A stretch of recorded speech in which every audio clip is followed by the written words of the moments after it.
السلام علیکم ورحمۃ اللہ وبرکاتہ۔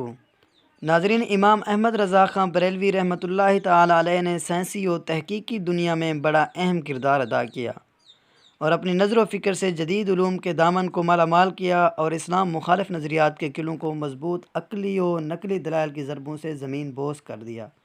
انہی باطل نظریات میں سے نظریہ حرکت زمین بھی ہے۔ یہ نظریہ فیثاغورس کا تھا، جس کی تائید ریاضیات کے ماہر پروفیسر کاپرنیکس نے کی، اور یہ نظریہ پھر سے زندہ ہوا۔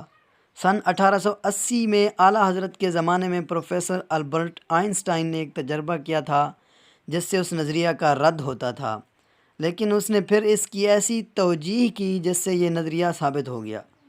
مگر بقول سید محمد تقی یہ سائنس کی تاریخ کی سب سے زیادہ غیر عقلی توجیہ تھی۔ اعلیٰ حضرت بریلوی رحمۃ اللہ تعالی علیہ نے آئنسٹائن کے ہم عصر ہیں۔ انہوں نے آئنسٹائن اور دیگر سائنسدانوں کے افکار و خیالات کی گرفت کی اور 105 دلائل سے نظریہ حرکت زمین کو باطل قرار دیا۔ ناظرین، ہماری اس ویڈیو کے بارے میں ایک کومنٹ ضرور دیجیے گا۔ ہاں، اگر آپ ہمارے چینل پہ پہلی مرتبہ آئے ہیں تو چینل کو بھی ضرور سبسکرائب کر دیجیے گا۔ والسلام۔